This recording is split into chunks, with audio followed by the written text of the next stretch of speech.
Ninkoviç komandanı pis vəziyyətdə qoydu.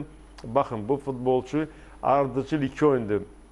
Hem çempionat oyununda hem de kubok oyununda dalbadal kırmızı vərəq alır. Bu oyunda Saşa İliç özü də sarı vərəq aldı. Mən ötən verilişlərimizdə də qeyd edirdim ki, bu komandada nizam, intizam lazımı səviyyədə deyil. Sanki orada heç məşqçini sayan da yoxdur. Baxın, elə qeyd elədim də, bu son 5 gündə Ninkoviç 2 dəfə qırmızı vərəq alır. Məhz onun meydandan qovulandan sonra Zirə ikinci qolu vura bildi.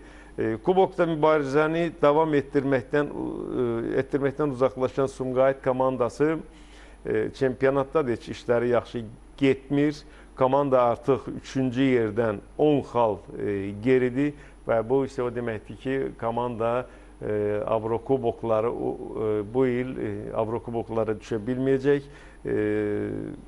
Mən elə belə deməmişdim ötən verilişimizdə. Artıq İliçin kreslosu laxlayır. Yəni onun yola salınma məsələsi an məsələsidir. İndi biz çempionat oyunu danışında o barədə bir qədər də ətraflı danışarıq. Çünki komanda daxilindəki o gedən proseslər son zamanlar heç də yaxşı bir şey vəd eləmir.